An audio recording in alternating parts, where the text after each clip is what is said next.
morning, Nigeria, and welcome to Daybreak, reaching you live from the nation's capital in Abuja. My name is Ayuba Ilya, and I'm happy to have you join us on the show this morning. This is where we bring you analysis and perspectives on the stories making the headlines and also all the issues of national concern in our dear country.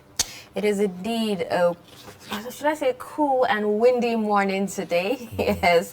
So, like we always say, please endeavor to, cover up because, we don't know what the cold is actually coming with this time around. A lot of people are falling ill here and there, so make sure you protect yourself. Good morning once again. I'm Dashan Hussaina Usman. In fact, if you may call it some sort of pandemic. It's been, because a lot of people are having fever. I had my own share. I had my own share as well too, but we're good now. Yes, you want to, exercise of caution as you step out.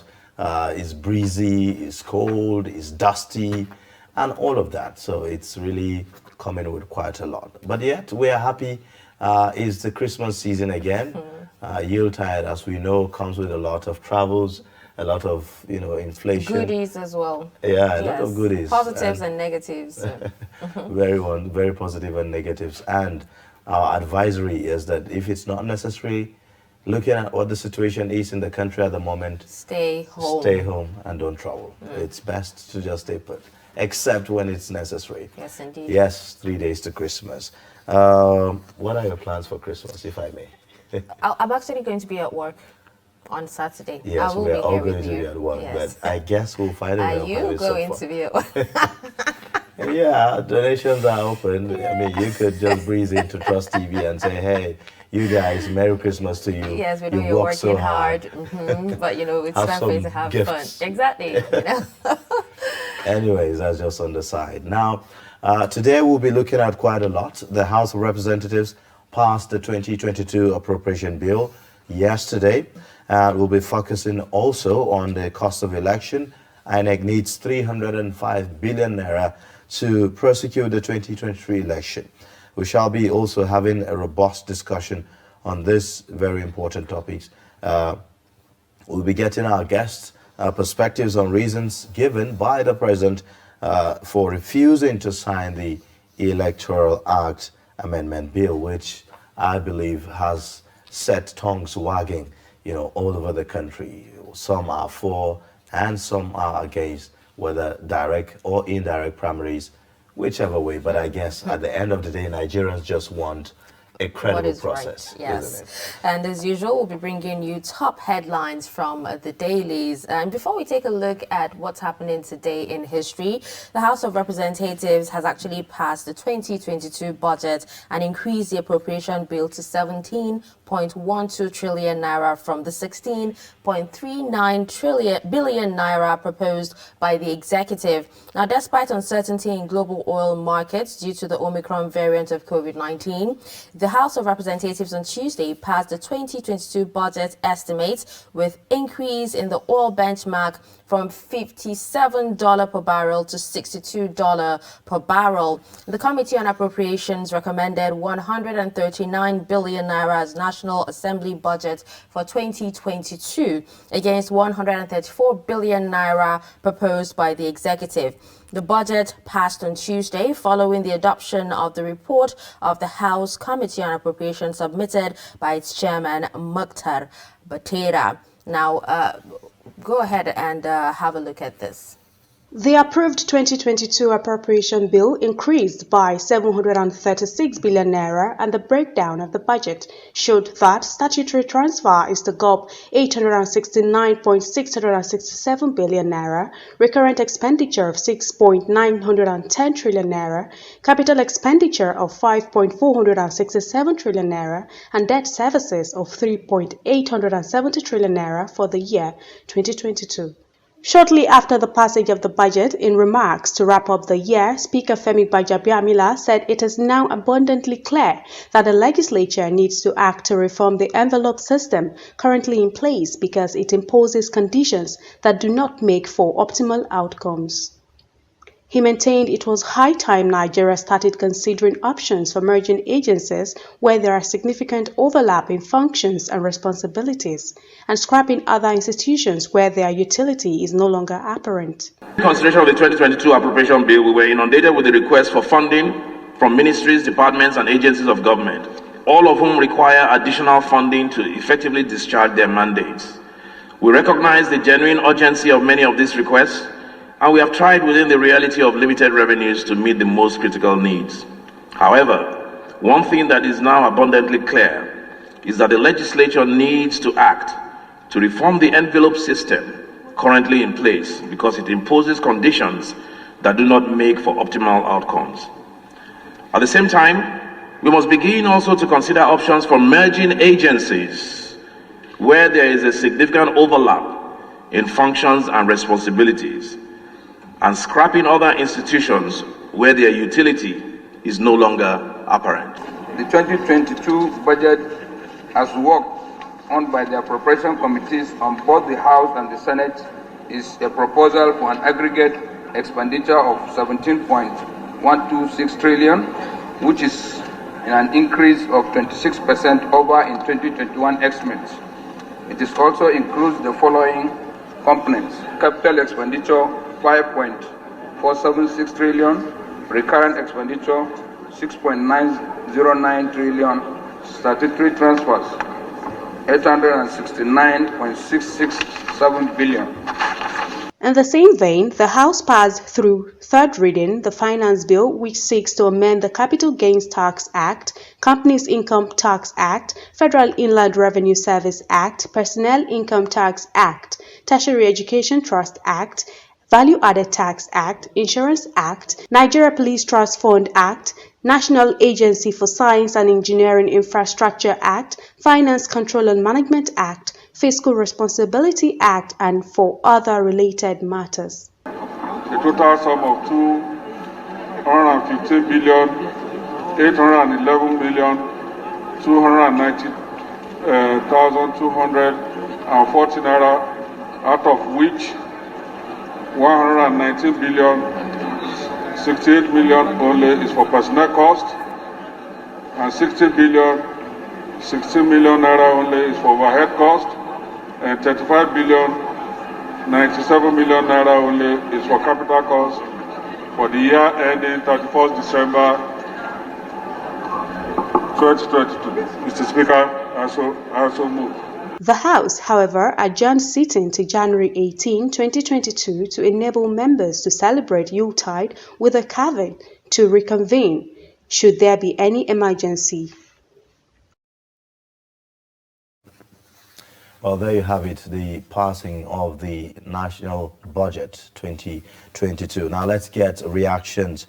Former Director General, Lagos Chamber of Commerce and Industry, Dr. Muda Yusuf, joins us via Skype from Lagos to give us perspectives on this budget. Good morning. Good morning. Yes, welcome to the show. We're happy to have you. Now let's get reaction, from you on this recently passed budget. There's been quite a lot of reactions, but let's get your own perspectives on this. Well, first, I doubt whether we have the capacity to fund this budget, given the experience that we have had in the past, and given the general outlook for the global economy and the implications for some of the key assumptions of the budget. The approved 2022... First, it is the sustainability of the assumptions that will determine how feasible the budget is. The House of Reps has adjusted the oil price benchmark from $57 per barrel to 62. I'm personally not comfortable with that, given what is happening globally, especially with the Omicron and with the new restrictions and all of that. I think with assumptions such as this, it is better to be as conservative as possible. So that is one. Secondly, we already had a deficit of over 6 trillion in the original proposition by the executive. And that deficit was in itself even beyond the threshold stipulated by the Fiscal Responsibility Act. Now we have seen a revised budget that has increased the budget by over 700 billion. And we know all along, throughout this year, there has been this consistent complaint by the finance minister about revenue challenges. You know, the revenue is not doing so well, although we have seen some improvement in non-oil revenue. But the expenditure keeps increasing. So how do you ensure fiscal sustainability if you have a challenge with revenue and there's no control about expenditure? It's as if everything that comes has been accommodated. And I'm also surprised that a figure as high as over 700 billion was left out in the first place and now being brought in almost like an afterthought. Yeah, so That again is also surprising to me. yeah, so So what these are some the of the concerns lawmakers that I are have. saying, if I may, what the lawmakers are saying that this increase of over 700 billion naira, comes from some of the presentations that some institutions made, like government MGAs, including INEC, for instance, that said it needs about 305 billion naira to conduct the 2023 election. And many other ministries that came later, that had presentations that were not captured in the initial presentation by the president. So isn't it justified? No, it is. But what I'm saying is that all of this should have been ab initio captured in the proposal from the executive. We are not just knowing that we are going to have elections. And don't forget, the budget that was the initial proposal that was even approved by FEC in July was 13.98 trillion. It was after some of these considerations that, okay, some things were left out and so on and so forth. Then the Petroleum Industry Act, we were told that it has some implications for the budget. It was revised upwards to 16.39 trillion. And then the MTF was adjusted. Now we are having this additional thing. The point I'm making generally is that these things are not things that we did not foresee. So it should have been incorporated in the first place. I don't know where the problem is coming from. But having said that, I'm seeing a very big reluctance to cut down on spending. And if you don't have the political will to cut down on spending, we continue to create some serious fiscal sustainability challenge. Because right now, the deficit is going to increase. The borrowing is also going to increase. And all the macroeconomic problems that this borrowing has been causing us. The debt profile is also almost at a level that is almost unsustainable. And there's no political will to cut down expenses. Now we are going to an election year. Expenses are even likely to be much higher, especially on the recurrent side. So quite frankly, the outlook for fiscal sustainability is not looking so good for me. Because if we continue this way, we are likely to be having a lot more fiscal sustainability challenge. We are likely to have more debt accumulated. We are likely to be committing a lot more resources to debt service. And we are likely to even to be also falling back on the CBN to be financing deficits, which is part of the inflationary problems that we are dealing with at the moment. So quite frankly, I'm not comfortable about these numbers. I'm not comfortable about the way the assumptions have been adjusted, and it may be very difficult to implement. And the challenge with this, when you load so much into the Appropriation Act or Appropriation Bill, when it comes to budget releases, it creates a lot of pressure for Finance Ministry because a lot of things are there and there's no cash to back it up. So a lot of issues will now arise at that end. People now begin to struggle to see how they can squeeze themselves in terms of budgetary releases. Because it's one thing to have an appropriation. It's also another thing to have releases from the budget office or finance ministry. If you talk to many of the agencies today, they complain a lot about the fact that they have an appropriation, but they are not having releases in terms of actual. So these are challenges, and the way we are going about it, we may end up, going in this kind of cycle.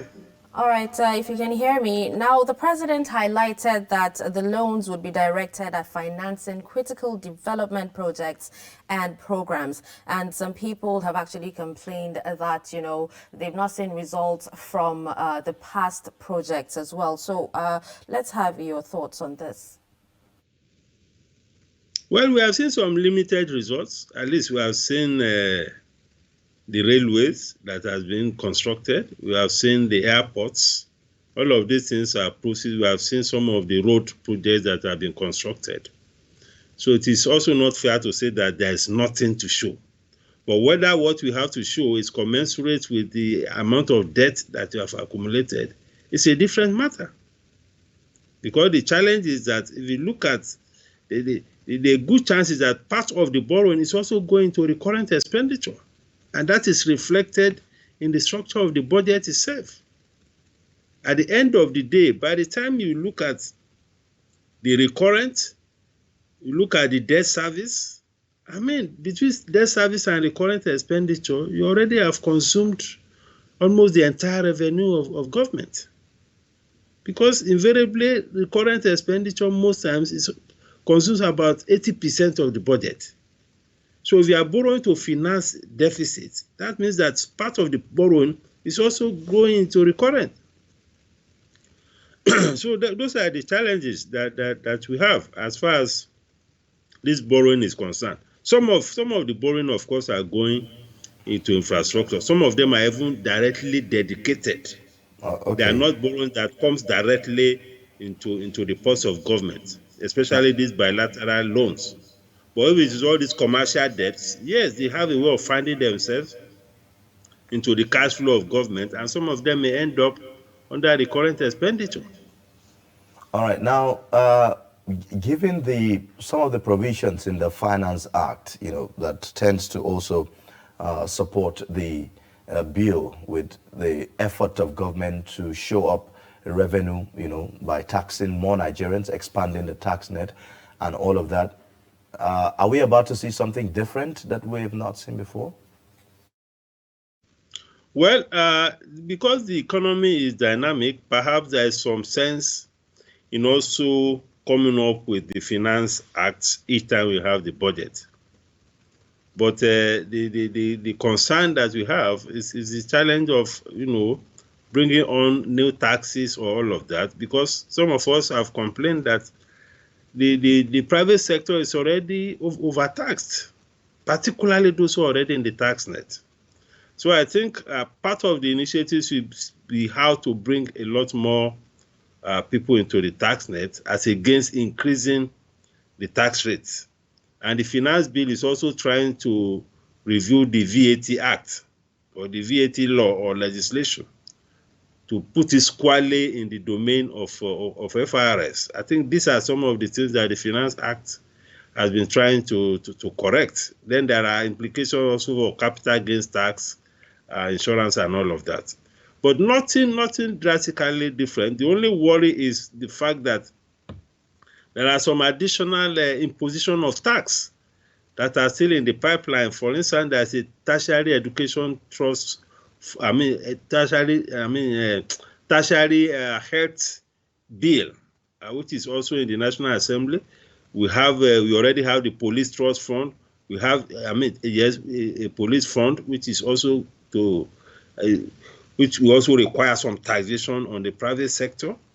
We have something on the technology tax. We have the education tax, and this is in addition to all other taxes that the private sector is already paying. This is also in addition to taxes that even some of the state internal revenue service will be imposing on businesses. So we are having too much of these taxes, and if you are not careful, the companies that are paying tax will get, there will be some fatigue at a point, and that may invariably affect investment and the capacity to create jobs. And invariably, it will even affect revenue, because if there is too much pressure on those who are investing, so some of them may find it difficult to generate enough money to even pay the taxes. So we need to balance all of these things out, because all of these things are also sources of concern when we have a lot of pressure on government just desperately looking for money at all costs to fund the budget, because the budget itself is getting bloated. If you look at, of course, the PIA, the government is hopeful that that will have a positive impact on the 2022 budget, by attracting investment into the country. But again, experts are also skeptical about the security situation in the country. Do you think that that could maybe result in a setback of some sort in terms of implementation of this budget? Yeah, the the implementation, the security situation, of course, is a major challenge, especially around issues of food and food inflation. Of course, it's also taking a lot of government resources, because government has to spend a lot more on defense, which is also depriving the nation of investment in infrastructure.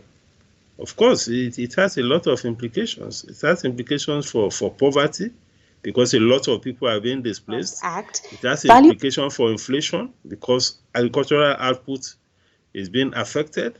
It has implications for the finances of government, because government has to prioritize spending on security. And all of this also have their opportunity costs. So the security situation has implications. Then the PIA, well, we have to moderate expectation as far as the PIA is concerned, because globally, there's what we call the decarbonization program. A lot of countries are getting bullish now about, transitioning to renewable energy, away from fossil fuel, and even getting funding and investment for fossil fuel is becoming more difficult globally, because financing institutions are now switching away from financing fossil fuels into financing renewable energy, in line with the decarbonization and the energy transitioning that we are seeing globally. So we need to moderate our expectations as far as the PIA is concerned. But of course, the PIA may also help in some of the reforms, particularly in the downstream, the deregulation issue and all of that, if labor will allow, because the issue of subsidy and deregulation is also a major pressure point. It's part of the things that are creating the fiscal sustainability problems that we have. Because if we are spending close to 2 trillion annually on subsidy, these things also have their effects on government finances. So these are some of the implications of what the situation is at the moment. Okay, now, in your opinion, would you say that this budget has the same priorities as our developmental plan? To some extent, yes, it has. But again, it is one thing to appropriate. It is another thing at the end of the day to see a proper allocation in terms of releases, because most times there is always a big difference between what is appropriated and what the actual numbers are at the end of the day. And that will depend again on the resources that is available. So at the end of the day, you see that there's a bigger priority on recurrent expenditure, because while you're able to implement recurrent almost 100%, you're able to pay your debt almost 100%. When it comes to what have you done in terms of infrastructure, it may have been appropriated for, but capital infrastructure spending is often the casualty when you have this kind of bloated budget, because recurrent often have a lot more priority when it comes to spending. Then again, it depends on how influential you are in government to get your own releases out of government. So that is also not a function of the developmental priorities. It's a function of influence that you have in government, depending on who you are and all of that. those things affect the priority even from finance in terms of releasing funds that have been appropriated. But there's always a huge gap between appropriation and actual. Right. Now, finally, before we go, the budget has a deficit of about 6 trillion naira. Now, the government also has, certain revenue-generating institutions that some believe that there are loopholes. I mean, there are, leakages that need to be blocked. What are some of the areas that you think we should be focusing to show up more revenue for government, aside the borrowing that we intend to do? Well, there is a budget head that is called independent revenue, and that is the revenue that is expected from the government revenue generating agencies. Governments, consistently, in fact, the National Assembly has consistently also expressed frustration that many of these agencies don't remit what they are supposed to remit.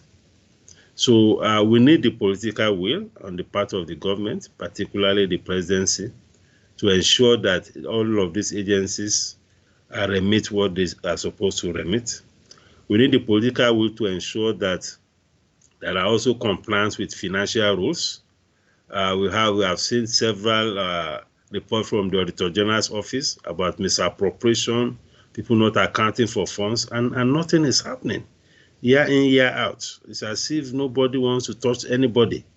So that again, because the quality of spending, the way you spend money, the issue of corruption, we also have to deal with that. If you are talking about a revenue challenge, all of those things are important in order to ensure fiscal sustainability. And if you should look at all our idle assets, there are assets that are idle, there are properties that are wasting away. If you are not using them, we can privatize or sell them off or partner with the private sector to put some of these assets into better use for the good of the country. All of those things are things that we can also look at to ensure that we improve on our fiscal position. All right. Well, thank you so much for sharing your thoughts with us on Daybreak this morning. Thank you. Yeah. We've been speaking with the former Director General, Lagos Chamber of Commerce and Industry, Dr. Muda Yusuf, giving us perspectives on the nation's 2022 budget. All right. We'll take a quick break and we'll be back for the dailies. Stay tuned. The board and management of Media Trust Limited invites the general public to its annual Daily Trust Dialogue, themed 2023, The Politics, Economy and Insecurity. Date, 20th January 2022. Location, NAF Conference Center and Suites, Abuja. Time, 10 a.m. prompt. Chairman of the occasion, former Head of State, General Abdulsalami Abubakar, GCFR. Guest Speaker, Governor of Kaduna State, Malam Nasir Ahmed El-Rufai. Guest Speaker, Governor of Ebonyi State, Engineer David Umahi. Guest Speaker, former Chairman, Federal Inland Revenue Service, Mrs. Ifueko Omoigui Okauru. Moderator, Executive Director, Daria Media Nigeria Limited, Kadaria Ahmed. The event will be transmitted live on Trust TV, and all participants must observe COVID-19 protocols and wear their face masks.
Get latest updates on current topical issues and breaking news by downloading the Trust TV mobile app on your Android devices. Go online, click Google Play Store, search Trust TV, install the app, and get doses of unfiltered information on happenings all over the world in your pocket.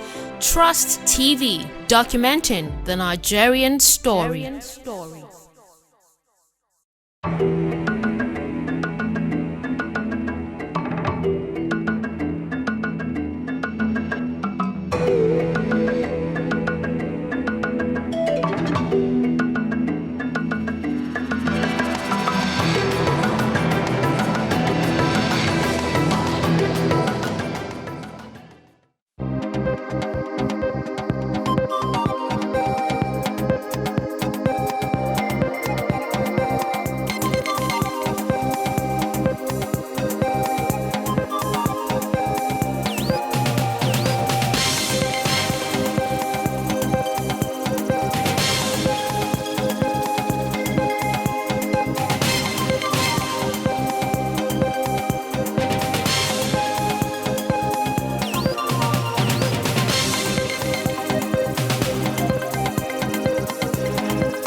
Not necessarily tribal or regional.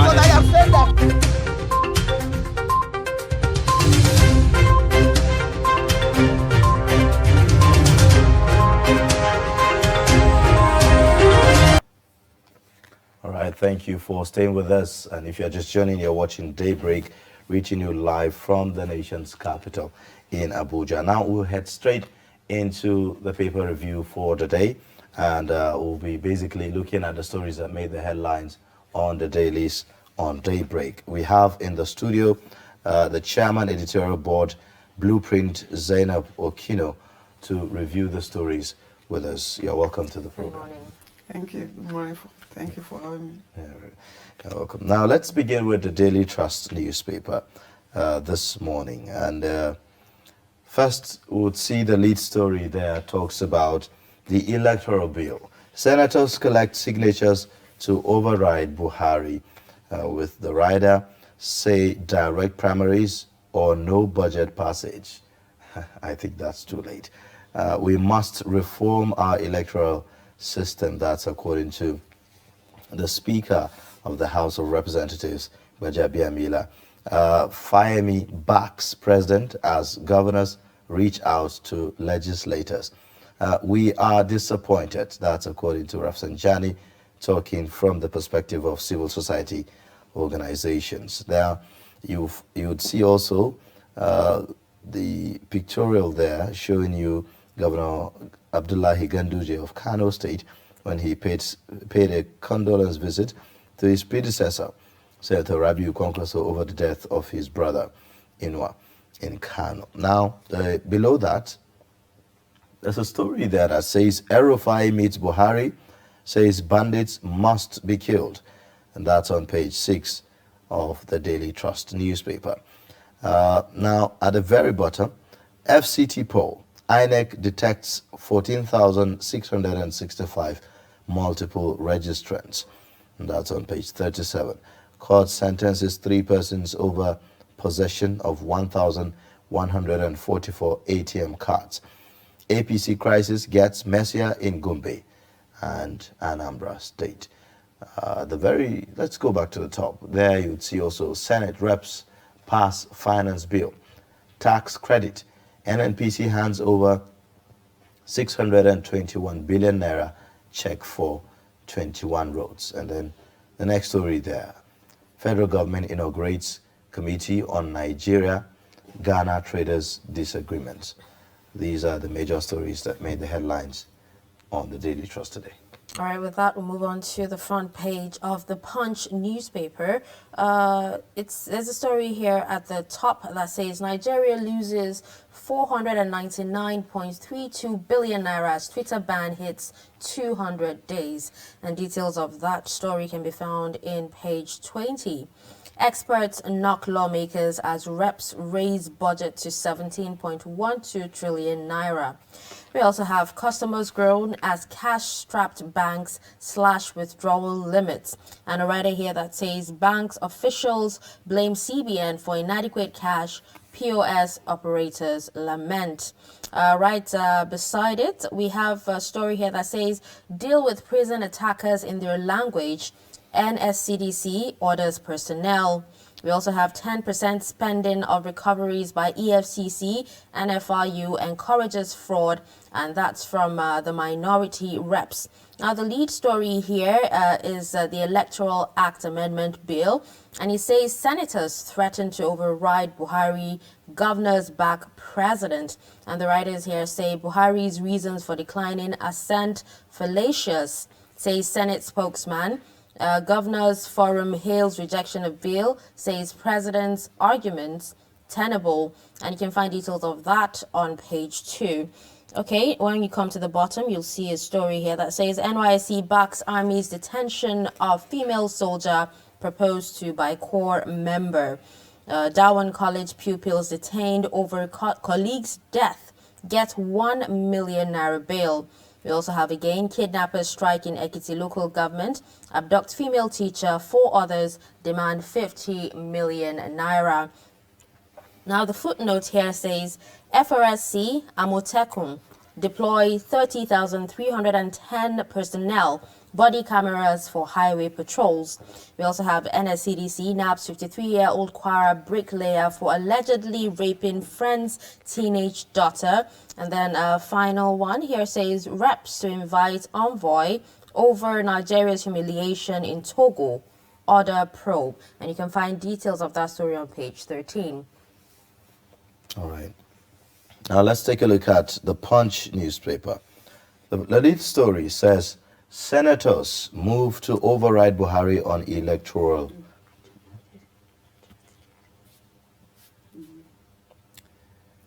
All right. The lead story talks about senators move to override Buhari on electoral bill. With the riders, collection of signatures begins. Reps to consider president's reasons next year. You'd also find that the rider to that, OB urges rework of rejected bill, and Fayemi, governors not afraid of direct primary. The story about the electoral amendment bill seems to be everywhere on our papers today, this morning. NNPC to fix 1,800 kilometers highway with 621 billion naira. And then the next story there at the top as well. Emirates gets federal government's 21 weekly slots with the rider, Air Peace to fly daily to UAE. The next story, INEC, no going back on e-transmission of poll results. And then court admits 5 Darwin College pupils to 1 million naira bail. Other stories that are showing up there on the front page.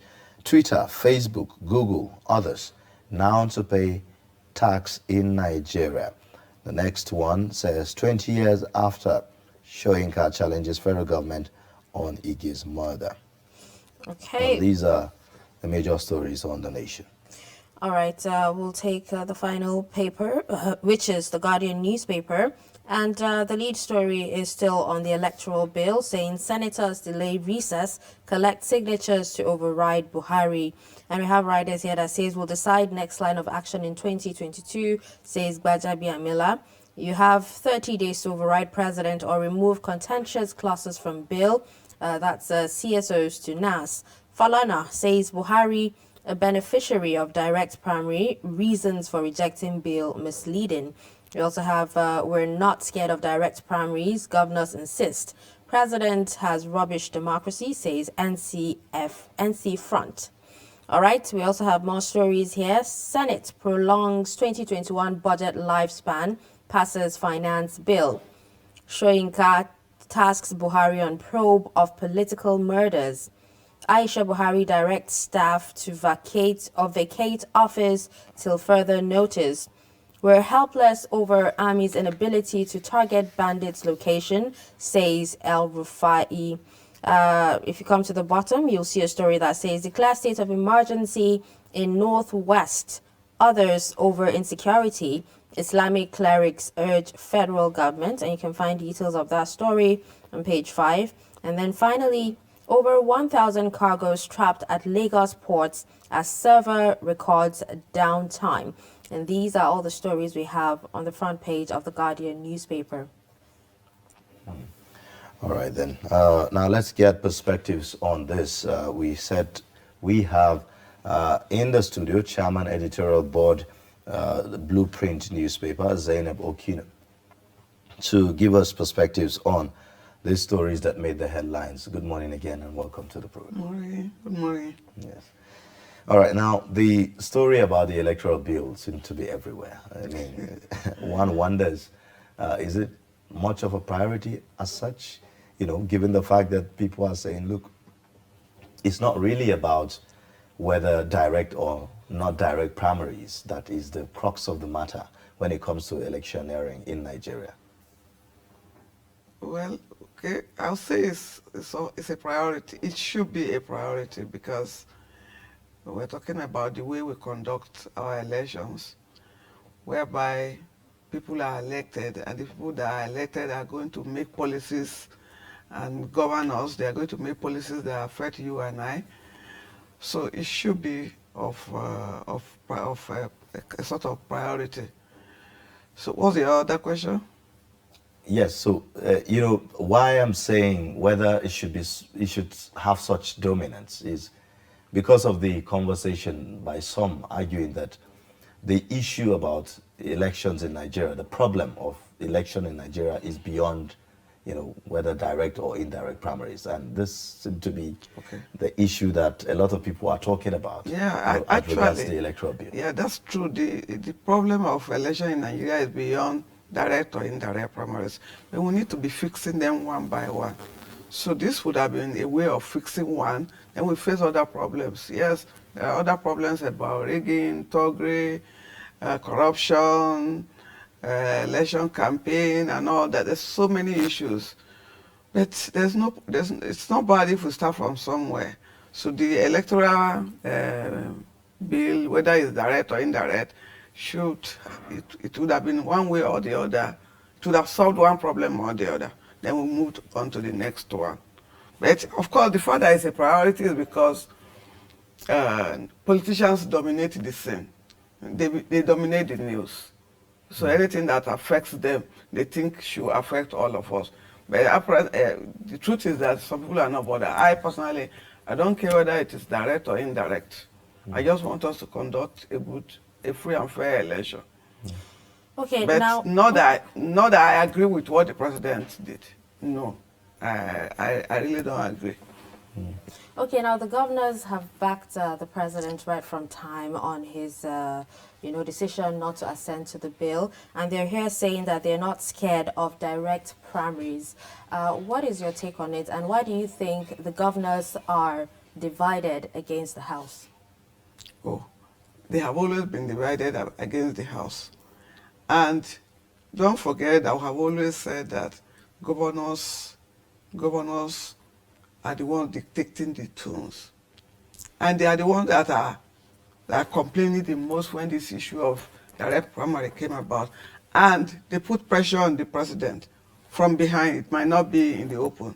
They put pressure on the president, they put pressure on their members in the House to resign their decision.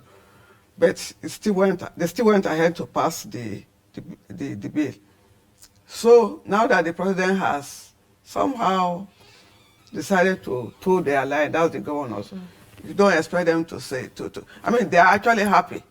They are happy because governors are the ones that they are very dictatorial. They want laws that favor them because most of them, when they become when they leave their governorship seat, they are going to the Senate or House, to the Senate in most cases, and they do not want obstacles. I think the House, the Senate should make a law to weaken the powers of the governors. They are too powerful. Well, if you look I've always said if you look at the process that will take, I mean, that will have to go through some kind of constitutional amendment for that to happen. But then that process has to also go to the state assemblies, where the governors seem to have an upper hand, again, when it comes to influencing their state assemblies and all of that. We've seen that process countless times, to go and to get to the state assemblies, and then something will happen and then it will be knocked off. Exactly. It's a long process, but we can start from somewhere. All right. Now, given the reasons that the president gave, for declining assent, let's look at that. Isn't it justifiable to say that, look, we do not have enough funds to pull through with this, looking at the times that we're in? Nigeria, I mean, the budget is having a deficit of about 6 trillion naira. Isn't it justifiable enough in your thinking? It's one of the reasons that he gave. There are many reasons that he gave. Fund is one of the reasons that he gave. They always say one thing: when the will is there, there will be a way. You can give 1,001 reasons why we should have direct primaries, and 1,001 reasons why we should have indirect primaries. So it all depends on what we want to do, what suits us, what is good for us, the amendments we should do to ensure that our democracy works for us. So fund or no fund is not an issue.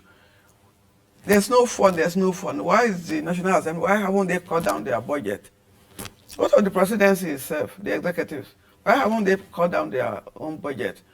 So is it only when it comes to making laws that suits us that we think about funds?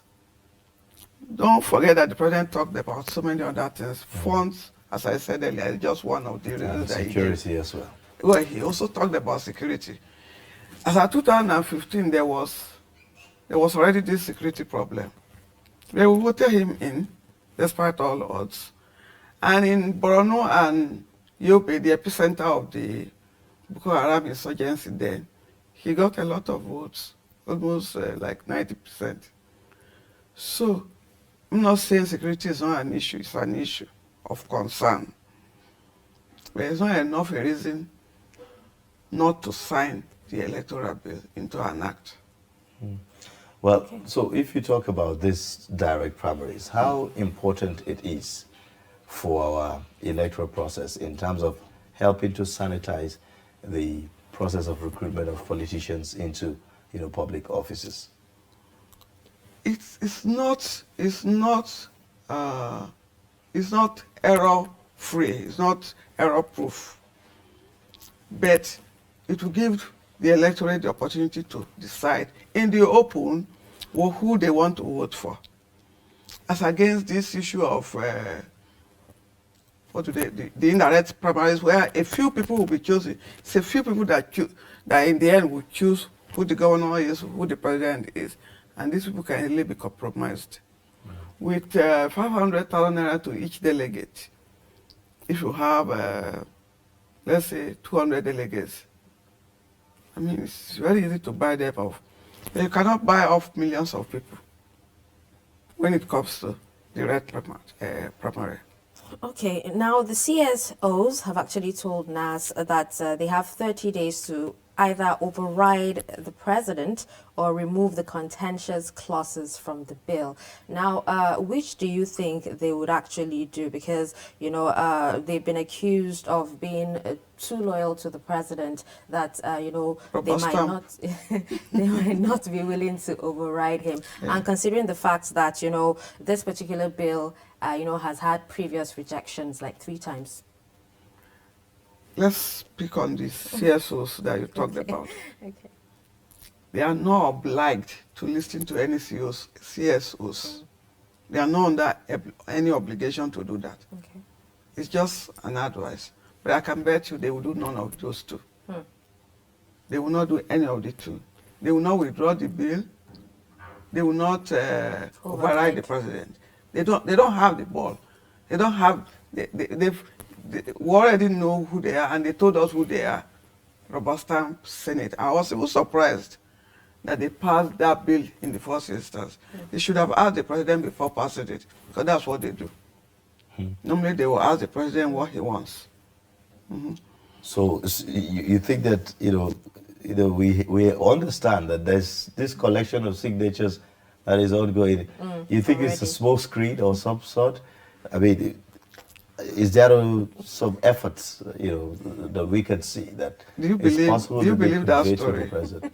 Let me ask you, do you believe that story? I mean, this is what we heard from the lawmakers yesterday. Yes, a senator said it, and it's a PDP senator. How many PDP senators are in the House? They are not, they are a minority. Except it will be a secret ballot. You expect these APC senators to reject what President Buhari has done? I don't think it's ever going to happen. Okay, let's move on to another, story. Islamic clerics have actually urged the federal government to declare state of emergency in the northwest over insecurity. Let's have your thoughts. Is it just Islamic clerics? I think even Governor Tambuwa said so. Okay. But what does it entail? I think we should ask ourselves that question. What does it entail to declare a state of emergency in a place? Perhaps there will be more military people, more security personnel will be deployed to the place. I don't know. I want to know what it entails. If any of you can remind me what it entails to declare a state of emergency in a place, then I'll be able to speak to it more. But for now, talking about it's a bit vague, because the government will tell you that they are doing the best they can. They are deploying security men to the area, to all these areas. But they are already overstretched. Almost every part of the country is overstretched. It needs more security. So maybe I need to know more about what it will entail to declare a state of emergency in such areas, Zamfara, Sokoto, but even Katsina. Okay, what about Borno State? What about Yobe State? Where is the personnel? We don't have the personnel. But if it will solve our problems, if it will reduce the spate of killings in Sokoto and Zamfara area, we're fine. So this issue of, when we talk about the state of emergency, this issue of our security are overstretched. I mean, so what do we do? I mean, we've always said it, and we've always heard it, even from persons, responsible for making sure that Nigeria is safe. They say that the security is overstretched. So what do we do? That's the question. So if, say, for instance, we are declaring state of emergency, it means channeling all resources towards that regard in terms of prioritizing. So it means also that if you have to do some kind of massive recruitment, to complement what we have at the moment, if it also means buying all the equipment that you need to buy, in terms of technological equipment and all of that to bridge all the gaps that are there. Are we doing enough? I do not think we are doing enough. Everything comes together. It's not just like, I mentioned personnel, and you also mentioned it now. But even if we have the personnel, what if we don't have the equipment? So I do not know why, with our security challenge, we are not recruiting enough personnel. To me, it should have been at least 2 times in a year. Thousands. And not just recruitment, you also need to have the equipment that these personnel are going to use against the sophisticated equipment that we see these bandits using. So, it's a very complex issue, but maybe we can just start from somewhere. Let's recruit, let's have equipment, let's deploy, and then let's see what happens, and we review and see how we can continue to improve. We just have to start from somewhere. Okay, well, thank you so much for coming on the program and sharing your perspectives with us on the program today. Thank you for having me. Yes. We've been speaking with the chairman editorial board, the Blueprint newspaper, Zainab Okino, and she is the one reviewing the stories with us. We'll go on a short break now, and then when we come back, the show will continue. Please stay with us. This place is known as Yankura Market, an offshoot of the popular Abubakar Rimi Market in Sabongari, perhaps the main market used by residents of this Christian-dominated Sabongari area of Kano metropolis. See, before, the 20th of December, you know, if you pass this road. But now, it can run. Here is Yankura. Even ordinary day, before you pass this road, it's very, very difficult. But now you can see Christmas is approaching. See everybody. They are coming and pick one or two things because of the situation. Now, people are suffering. No money to buy food. People are not happy. If before you see people walking around, that shows that things are going well. But nothing is going well. Even you put on the table, you will not see people to come and buy. Things are very hard. We are not happy at all. From fresh tomato to other vegetables, grains to other essentially consumed agricultural products, the supply is always steady here as demand continues to increase, with some items usually cheaper compared to other markets. Are saying 300, 350, 400. Pharmacies like us, we cannot pay it. So in other words, everything is hard in every aspect. Yes, because they are saying that tax is too much for them. Shop. Then shop rent now, I used to pay before 20,000. The owner of this my shop now is collecting 50,000 naira. This is attached, not full shop. I'm paying 50,000. Correct. Now, as I'm talking to you, some people don't have money to even put rice on top fire. Some don't have. In the aspect of ugu, before we normally have ugu, now there is no ugu. The thing is very scarce and it's cost. So some people cannot buy it. Ugu was 15 naira before, now it's 100 naira.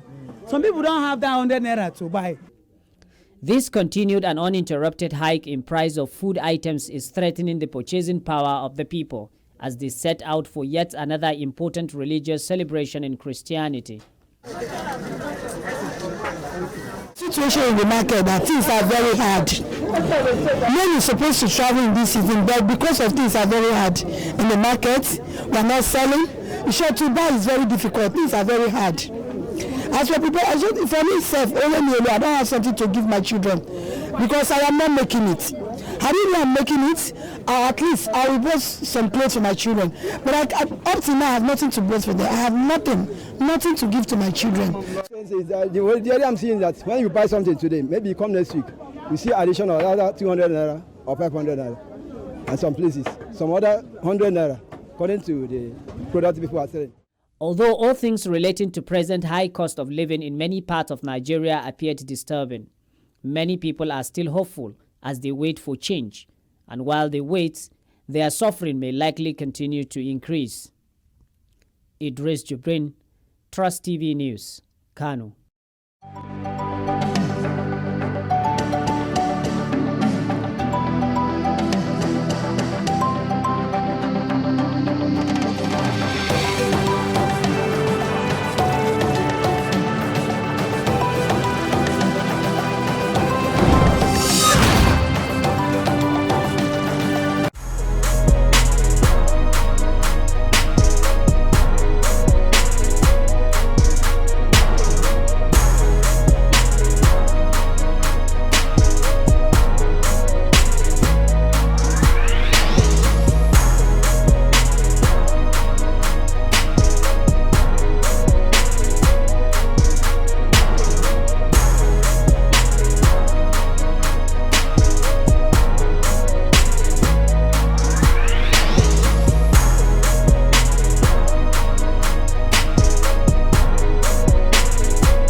Welcome back. If you're just joining us, you're watching Daybreak on Trust TV.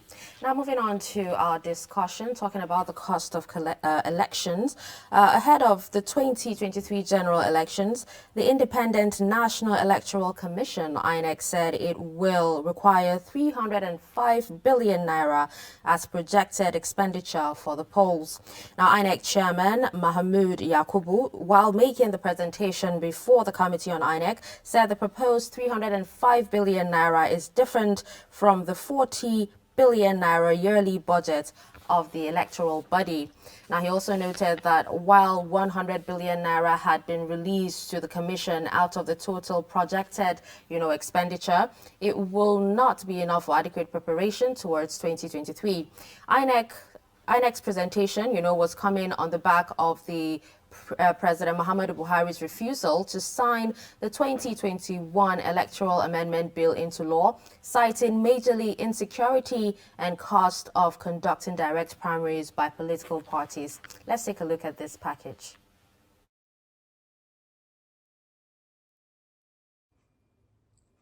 The Committee on Appropriation had, in view of the 2023 general elections, invited the INEC chairman to table before it projected expenditure for the general elections. This is to enable the committee capture it in the 2022 budget, expected to be passed by the joint session of the National Assembly this Tuesday. According to INEC chairman, the 305 billion naira expected expenditure is separate from the 40 billion naira annual budget of the electoral body. We are an executive body, so we submit our proposals to the National Assembly through the executive. And we made a submission for the sum of 305 billion for the 2023 general elections.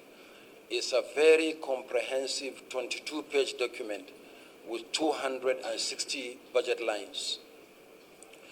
Now, in submitting the executive proposal to the National Assembly, the sum of 140 billion was made available to INEC as a one-line item in the budget. 140 billion was broken into two. We take it that the 40 billion is our regular budget as an agency of government, and the 100 billion was the first tranche towards the 2023 general elections.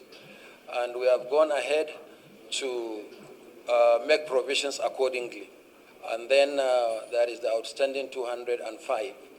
What we are On the controversial Ekiti East by-election, the INEC boss said it has suspended it indefinitely, having tried 4 times without success.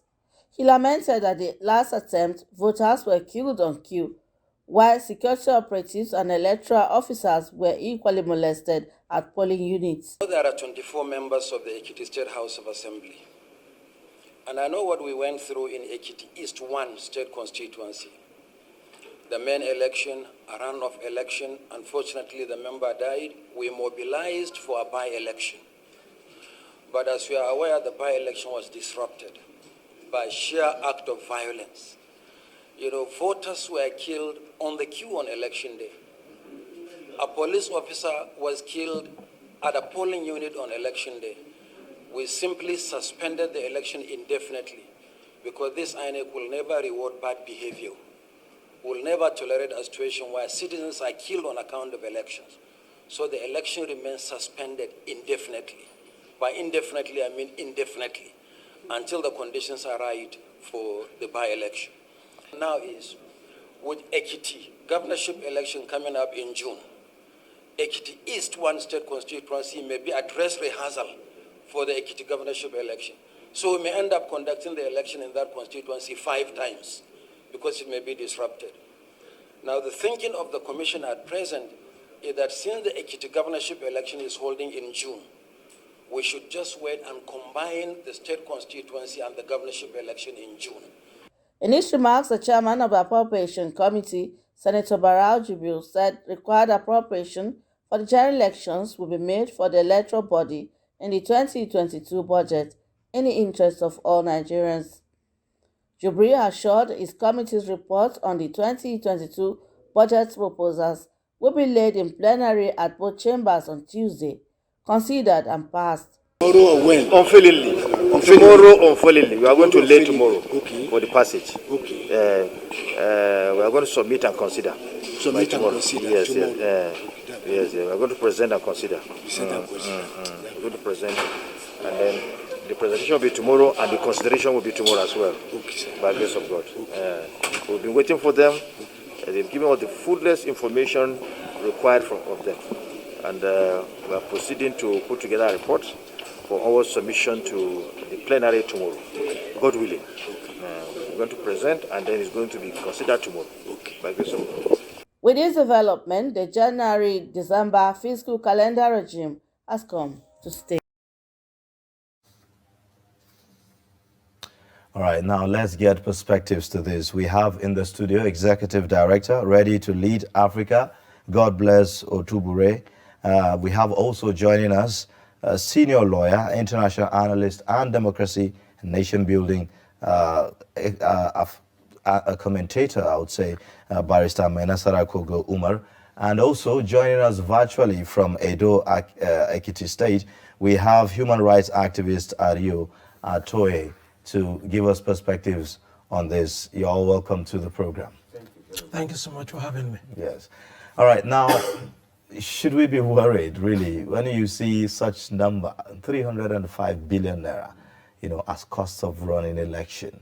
And we just had the electoral amendment bill turned down by the president, something that some experts believe would have gone a long way in reducing the cost of running elections in the country. Are we not shooting ourselves on the foot? Maybe, let me start with Barrister Mainasara. No. There is no controversy over that. You see, the electoral amendment bill is not a dead matter up to now. If we have people-oriented National Assembly, it is still hopeful. There is still the window for the electoral amendment bill to be passed into law.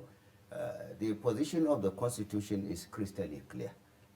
Section 58 of the Constitution, precisely subsection 4, says that 30 days limit is given to the President to assent to any bill sent to him or to return it back to the National Assembly. He can even decide to keep it silent, which means by inference he has declined the assent.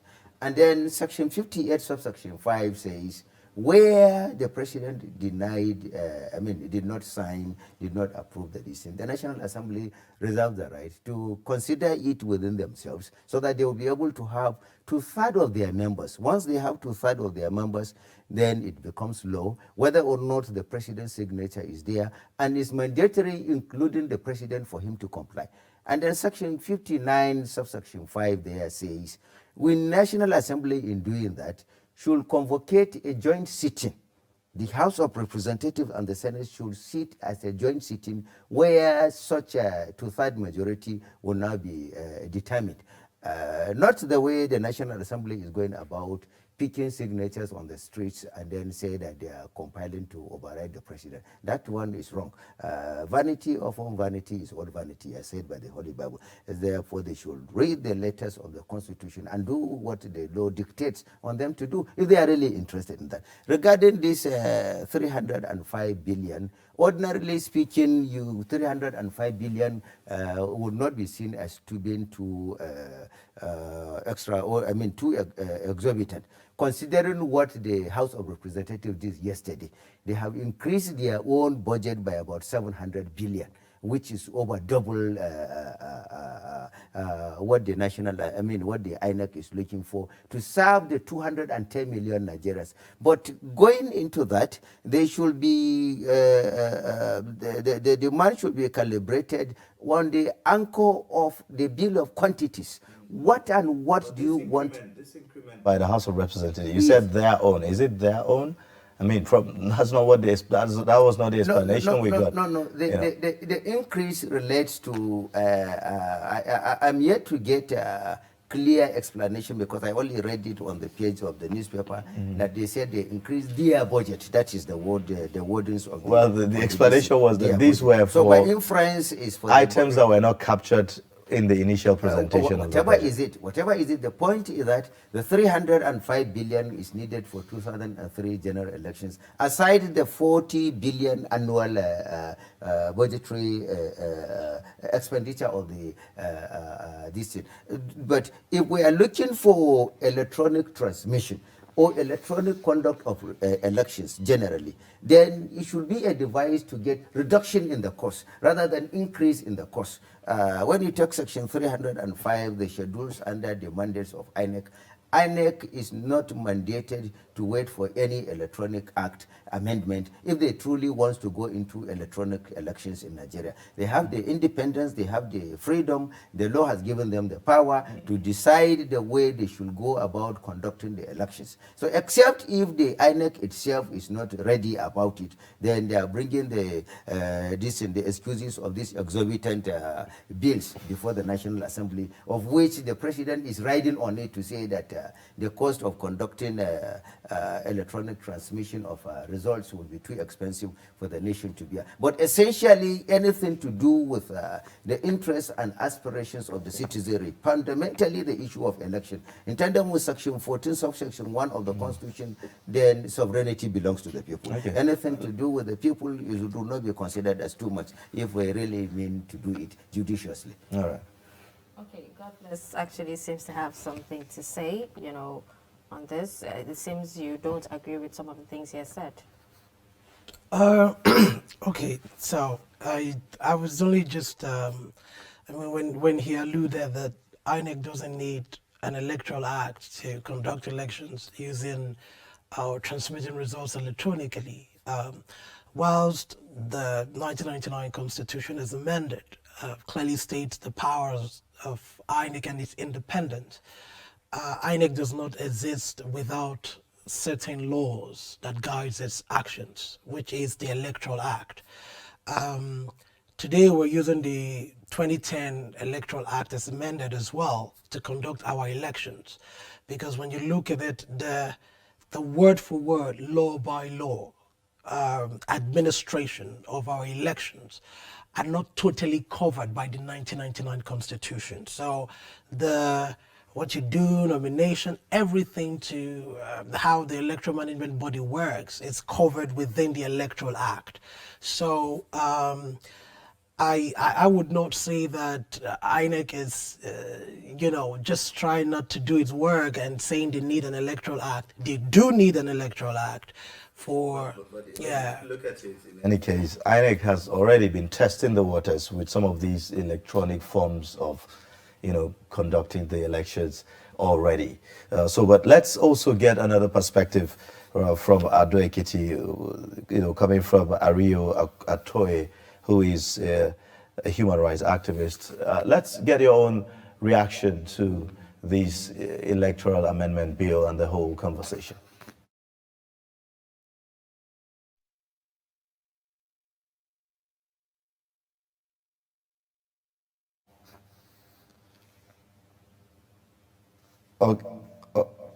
Okay, well, we'll just proceed then. It appears we have some technical issues there. Now, some of the provisions of the Electoral Amendment Bill, which has caused a lot of, tongues wagging this morning and from yesterday, is about whether direct or indirect primaries. You represent an organization that is called Ready to Lead Africa. What does this portend, for young people, for instance, who want to vie for elections and all of that? So clearly I am disappointed as a person and as a representation, or rather as a representative of a youth group that has been working on this bill for the last 2 years. We literally started advocacy on electoral reforms 2019 December. And I remember that we had Youth March Forth 1.0 just before the pandemic struck in 2020. And all through 2021, so sometime in June of 2020, we also had the Honor June 12 and Pass Electoral Reforms Bill, advocacy campaigns, and it's been a whole lot of advocacy campaigns that we've been doing on this bill, to the point where we had to work with INEC and work with the members of the House and the Electoral Reforms Subcommittee within the National Assembly and the House of Reps, Honorable Asher Duke's office, and Ghana, who is in the Senate. For us, we were hopeful that this bill would be accented to by the president. What has happened with the inclusion of only direct primaries as a way for parties to conduct their primaries by this act, for us, what we've now figured out is a ploy to delay the passage or to delay the signing of this bill into an act by the ruling government. And I say that because all you needed to do in a democracy, because at the end of the day, we're benchmarking other democracies. Even in America, you still have the delegate system. And one of the things we recommended was that you should have both direct and indirect primaries as a way that political parties can conduct their primaries. You just can't say only direct primaries. I never stood for it, right? It's like when on the day where the bill was considered on the floor, we were one of the organizations that were sitting on the gallery at the House of Reps. And when the motion to adjust the most the one that caused a lot of problem, electronic transmission of results, Section 52, when the House of Rep member from the Southeast rose up and made the adjustment, what he said was, look, let's have this bill say the way you transmit results should be by electronic means, right? And somebody else stood up from Lagos and say, why don't we have both electronic and manual, just in case you have the electronic means failing at any, for whatever reason, and then you have something else to. And then you saw the back and forth and not before we got to where we are now, because at the end of the day, the current provision says you can transmit results electronically and manually, right? Looking at all of that. How do we now have a conference committee, the 14 wise men as we call them, made up of senators and House of Rep members who have been in the House making laws, who understand that when you say only direct primaries, we're going to run into trouble, spend our taxpayers' monies, put our hopes on them, and then they transmit that to the president. So first we have a problem with the conference committee people. We should be putting their names out there and telling Nigerians where the problem is actually also coming from. So you think that this is a gimmick? Or it's a gimmick. It's a gimmick. So the conference committee knew what they were doing. And that is why I was saying yesterday that, look, for all of them that are putting us through this pain, right now, a lot of us were moving forward from electoral reforms to voter education. That's where we're supposed to be now. We're supposed to be talking to Nigerians that, look, we have a new electoral act. These are the things you're supposed to do. These are the things you're not supposed to do. This is what we now have. Guess what? They've taken us backward. We're now continuing to do advocacy for the passage, the reconsideration of the bill, and now we want it to be passed again. So they gave it to the president. The president has handlers, people who advise him. 30 days was what he had to review this bill and say, look, will this work? I don't want to go into the internal problems that they are having within their political parties. Oh, some governors want this. Some House of Reps want this. That's not our business, right? You can't mortgage the future.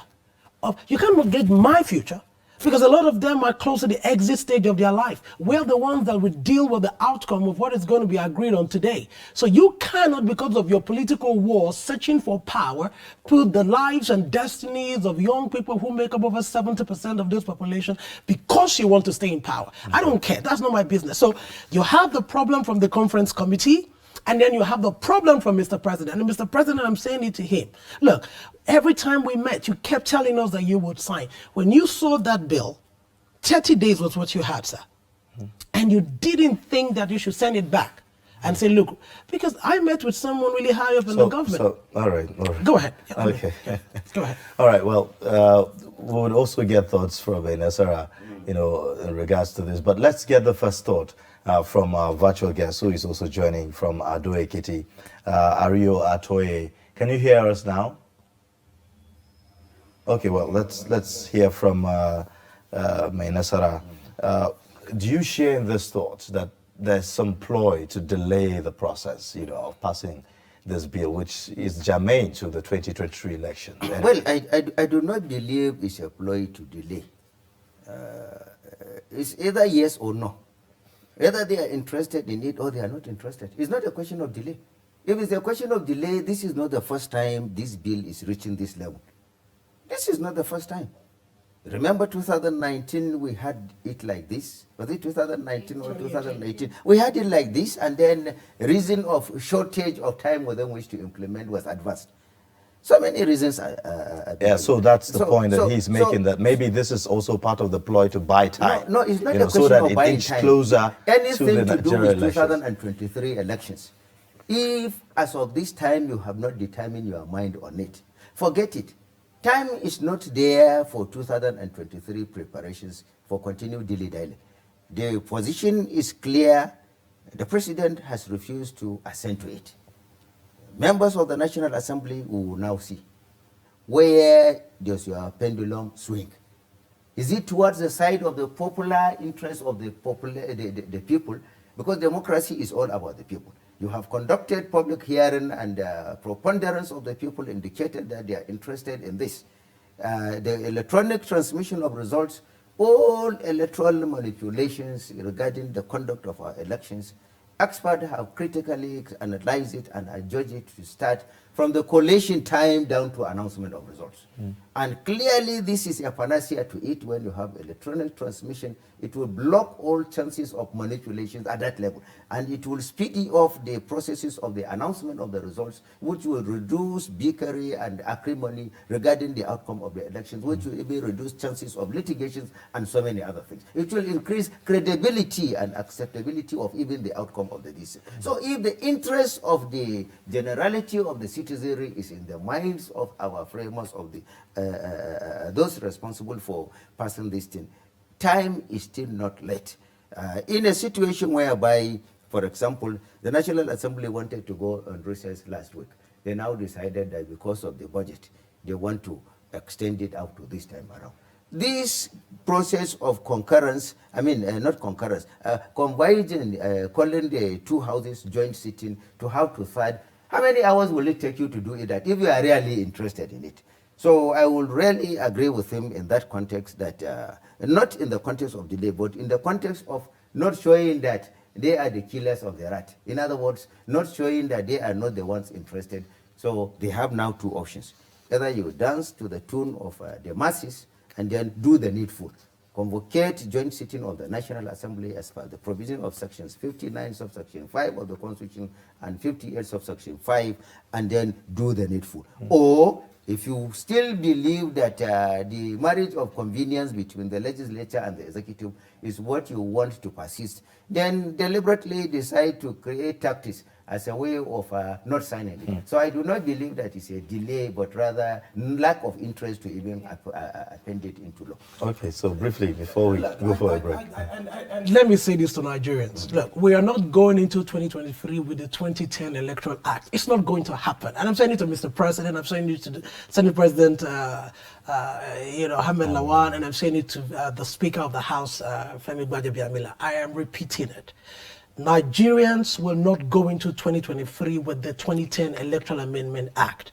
What you have is a window of 30 days, and that's what the Constitution says. And that's what the Speaker said yesterday. In January, let me tell you, and I'll say this, and you can take this to the bank. President Buhari will sign Electoral Amendment Act, and he will do it. It is not because he likes to, or he has to. And the House and the Senate will reconvene in January, and they will fix whatever it is that needs to be fixed on that bill. You will send it back to the president, and the president will sign it. Nigerians will not, Nigeria will not conduct the 2023 elections using 2010 Act. We have seen the pain. We are the ones who pay the price, young people. We are the ones killed. We are the ones sent to snatch ballot boxes. We are the ones who are the victim of electoral violence. And my generation would not sit here and watch another generation put our life and our future at risk. And I'm saying it to Nigerians. What they have done is delay. Electoral Act will be signed. All right. Don't give up. All right. We're still talking about the Electoral Amendment Bill and cost of election. But we'll take a quick breather for now, and we'll be back shortly. Stay tuned. The board and management of Media Trust Limited invites the general public to its annual Daily Trust Dialogue, themed 2023, The Politics, Economy and Insecurity. Date, 20th January 2022. Location, NAF Conference Center and Suites, Abuja. Time, 10 a.m. prompt. Chairman of the occasion, former Head of State, General Abdulsalami Abubakar, GCFR. Guest Speaker, Governor of Kaduna State, Malam Nasir Ahmed El-Rufai. Guest Speaker, Governor of Ebonyi State, Engineer David Umahi. Guest Speaker, former Chairman, Federal Inland Revenue Service, Mrs. Ifueko Omoigui Okauru. Moderator, Executive Director, Daria Media Nigeria Limited, Kadaria Ahmed. The event will be transmitted live on Trust TV, and all participants must observe COVID-19 protocols and wear their face masks.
On the proposed INEC budget, convener Raising New Voices, Jude Ferrami, Awal Musarab Sanjani of Sislak, and Hamza Lawal of Code demand greater transparency and prudent management of taxpayers' money to justify the proposed spendings.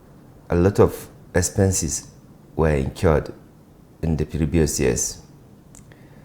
And the question is, what are we doing with all the facilities, with all the equipment, with all the vehicles and other infrastructure that INEC procure? But let's not dwell in debating INEC's budget.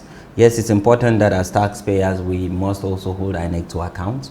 But this is an electoral body who is saddled with a constitutional responsibility to ensure free, credible and timely elections. It is clear that things are emerging, and if Ondo state elections and Anambra state elections are anything to go by, what it means is that we are getting some kind of improvement. They also speak on the need for INEC to account for the huge sum of resources being expended to guarantee value for money. A public procurement process requires that they would have conducted a number of these procurement exercises 6 months before the use. And we know that INEC has postponed elections now for different logistical reasons. And so they might be arguing that they don't want that to repeat itself. It's important that looking at our economic situation in the country, to do everything possible to minimize waste, duplication, and unnecessary spending. Nigeria is still battling with recession. The economy is so bad, it's so poor. We all know that electoral logistics take a lot of money. We have millions of first-time voters, and with the current technology integration on registering new voters, of course, we've seen an increase in citizens' participation. So I am not surprised that their budget has also increased.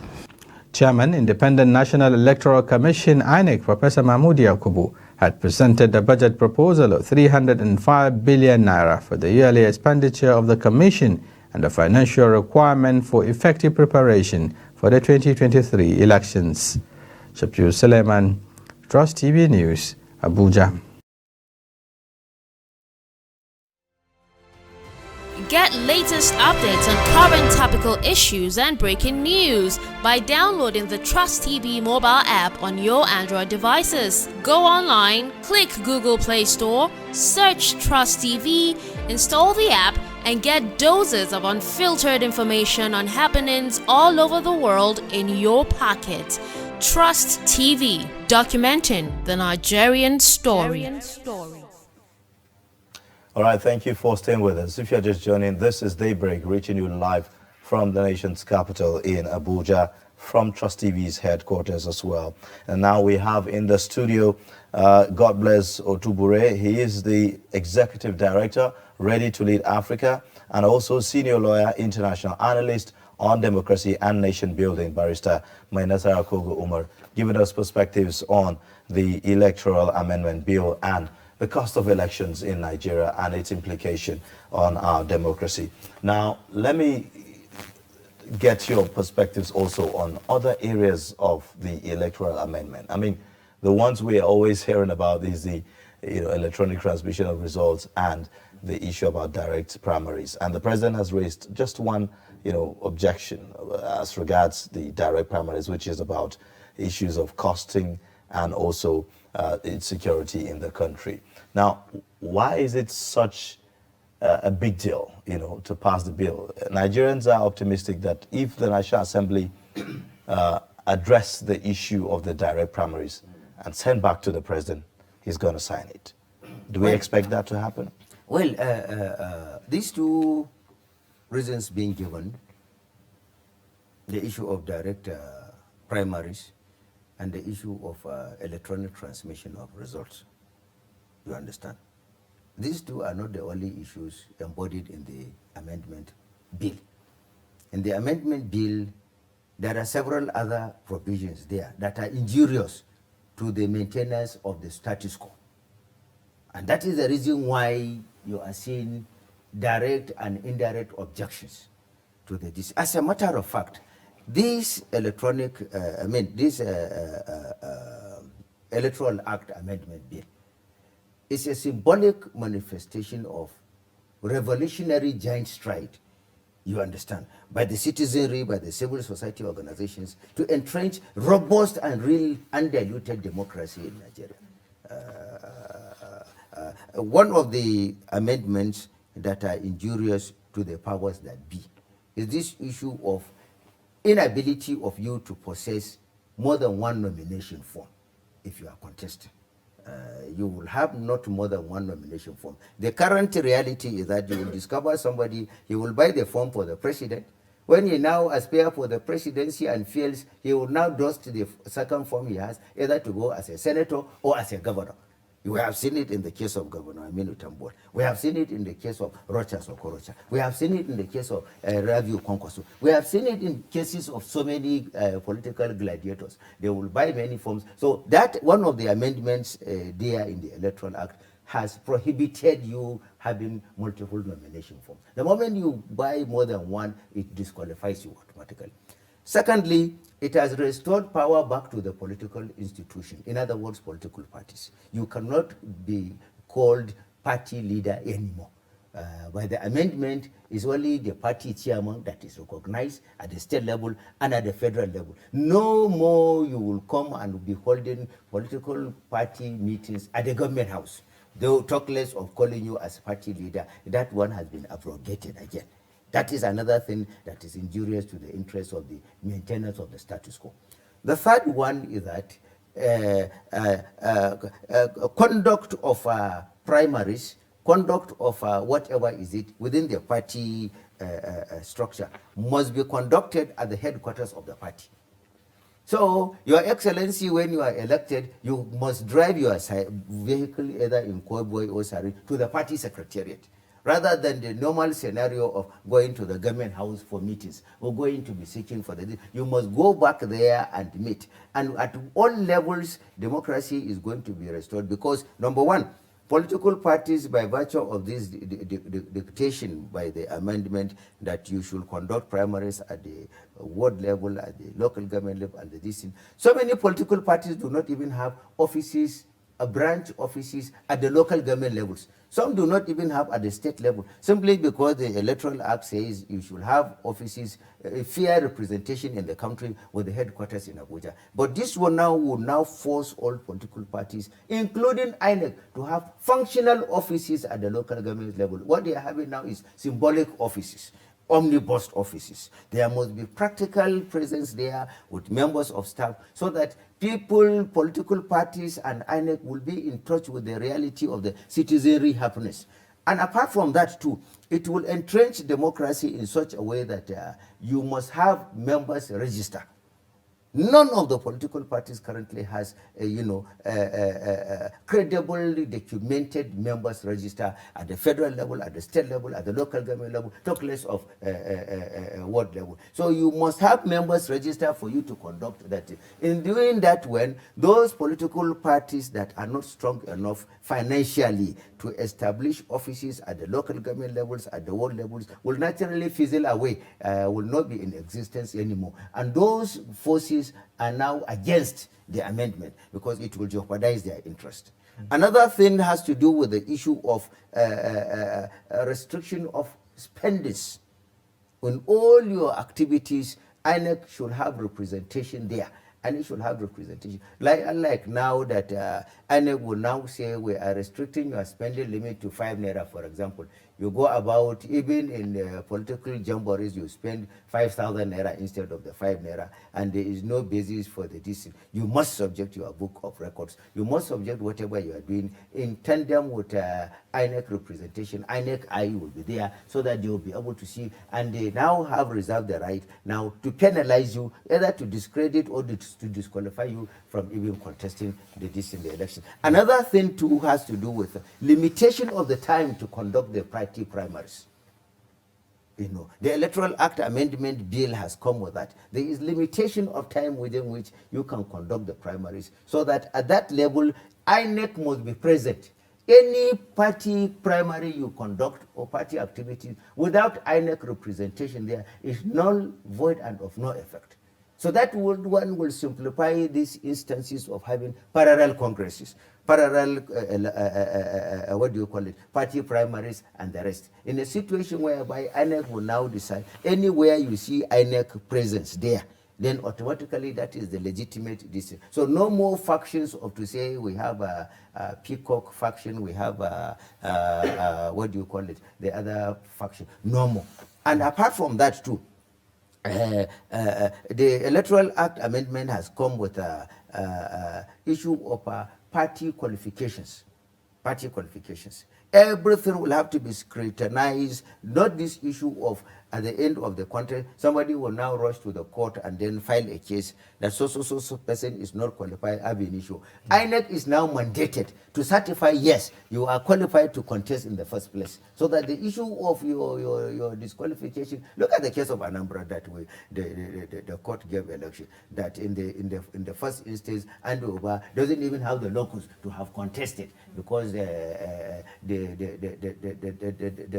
party activity that produced him from aspirant to become a candidate was not legally decent. So all those things will be streamlined. There are about 18 components of the amendments, but unfortunately it's only the transmission of results and the party congresses that have come to the public glare that are being debated about. But there are so many, this is a bunch of revolutionary compendium when if it is passed, greater number of our electoral political upheavals will really be surmounted in pronto. We will have peaceful conduct of the elections and the credibility will be enhanced and party entrenchments will be rooted down to the grassroots, down to the citizenry, by virtue of which power and politics will really be returned back into the hands of the citizens. Okay, now let's quickly move into the cost of the elections.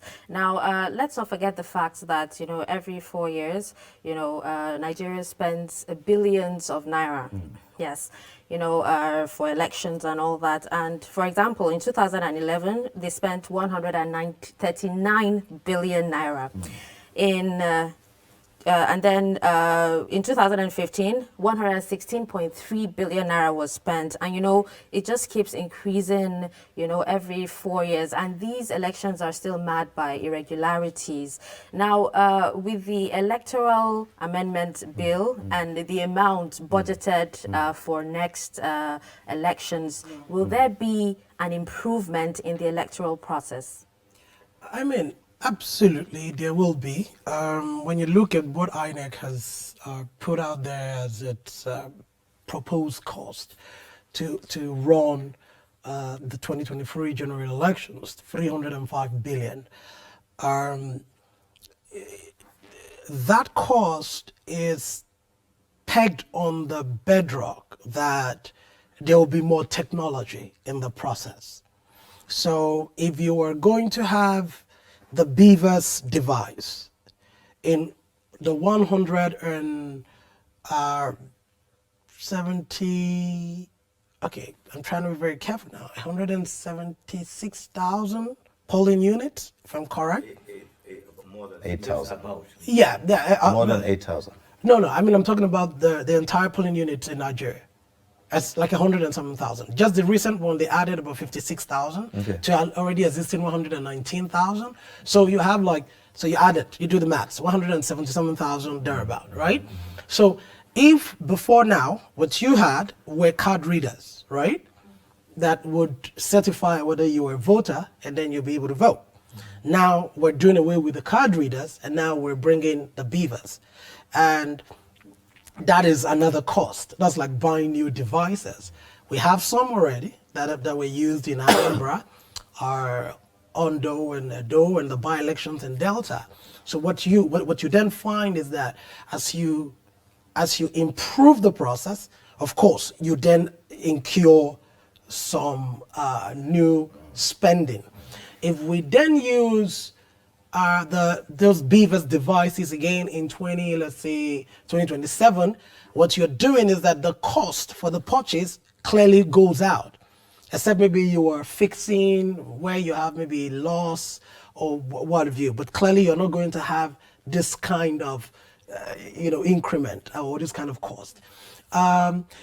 Generally, globally, our democracies are getting more expensive. So when I use the word democracies are getting more expensive, is that the cost of running elections are getting more expensive because one, you have more communications cost now.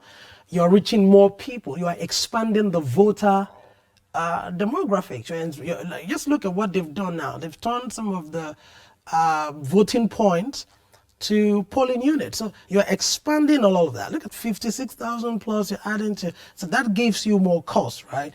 So at the end of the day, what you then find is that as you increasingly do these things, what we hope is that some process will become entrenched and then you can no longer put a fresh cost to them. Then you just do repeat, right? And then that goes down. Hopefully we get there. And then, of course, you look at manpower, you look at all the stuff that INEC is going to be bringing into the process. It's probably why you now have the costs going up. But generally, elections are becoming more expensive globally. Okay, Barrister. Well, I will take the contrary side of it. You understand?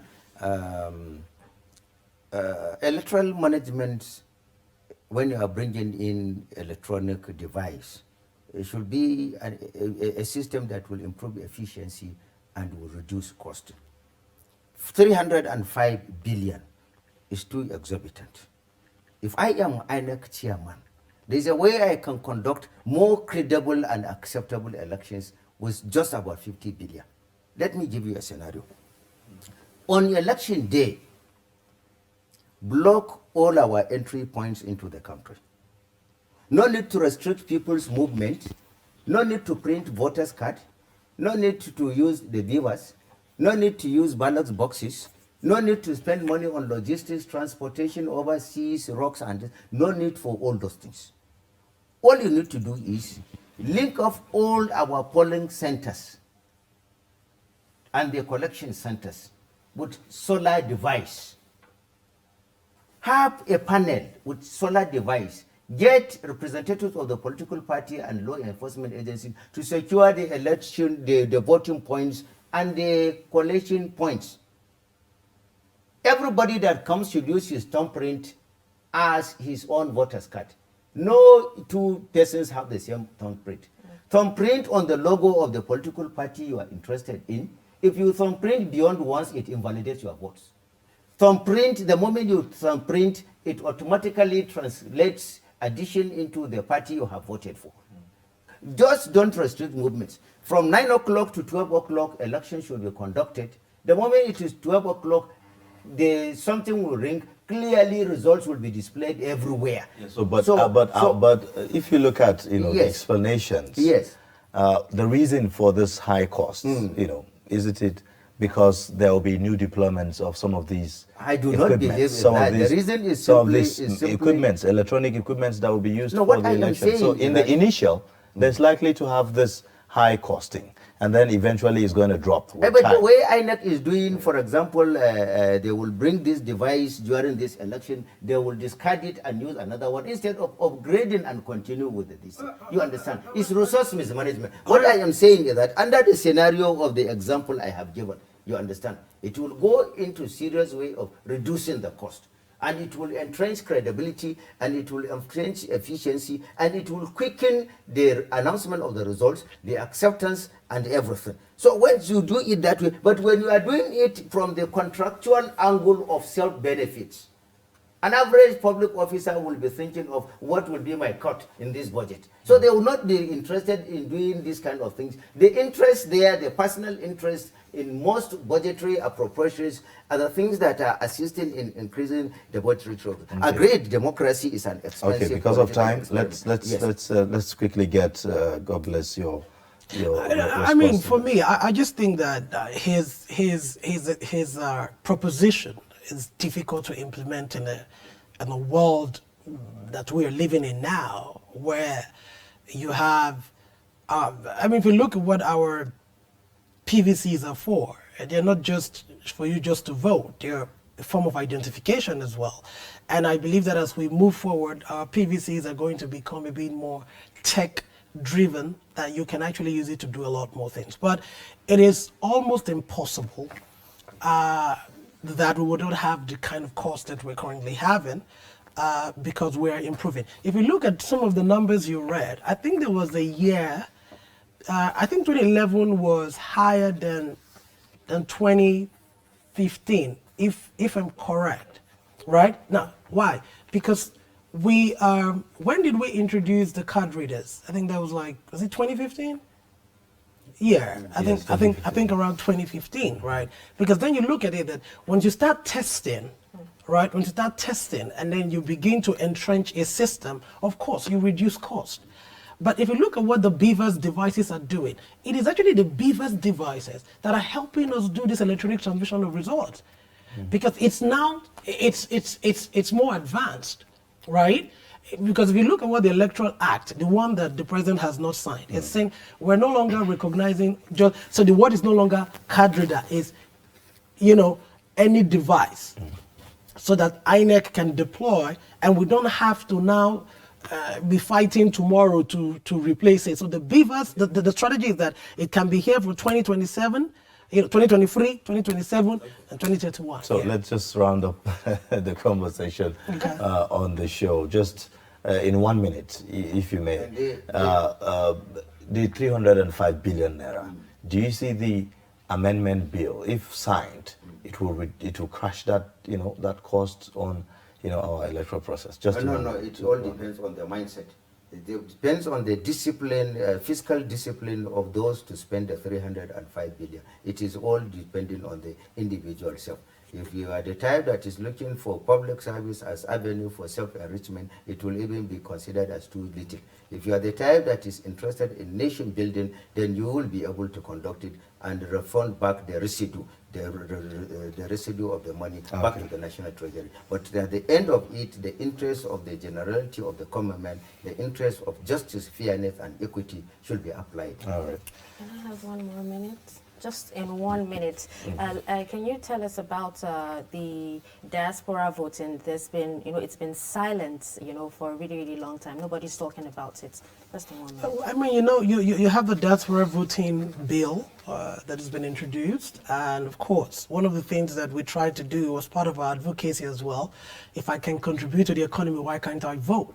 If my money is important to the economy, why isn't my vote important? These are conversations we're having. But for you to get the diasporans to vote, we need to amend the 1999 Constitution. The Constitution is clear. For you to be able to vote in the country, you have to be in Nigeria for you to be able to vote. So part of the constitutional amendment process that happened this year was that the diaspora had a lot of representation. So hopefully that particular clause in the Constitution is amended to say, okay, as long as you're a Nigerian with a Nigerian passport and you, whatever it is, and then you're able to vote. But those are issues that we're taking on. And like I said, the work to reform Nigeria is not going to be a dash. It's going to be not just a marathon, but a lifelong work.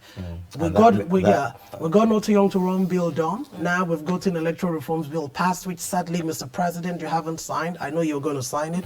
You told us that. You will sign it. Now that we have, by January, we should get electoral reforms done. And then we can get more young people in government, get more women into governance, and then improve our economy. So it's a lot of work. Okay. Diasporas will vote once we adjust the Constitution, and we'll have a better country. All right. Okay. Thank you so much. Well, thank you so much. So much to say, really, on this subject. We thank you for coming on the program. Thank you. And we look forward to having you again. Thank you very much. Yeah, we've been speaking with the Executive Director, Ready to Lead Africa. God bless Otubure, and also senior lawyer, international analyst on democracy and nation building, Barrister Mainasara Kogo Umar. Thank you again for coming. We were unable to connect with our virtual guest who is in Do Ekiti. We will do that hopefully next time. Thank you for staying with us. Now we will end the show. Yes, we will. Thank you so much. We'll be back again tomorrow, same time on Trust TV. My name is Dashan Husseina Usman. And I am Ayubelia. Thank you for watching. Bye for now.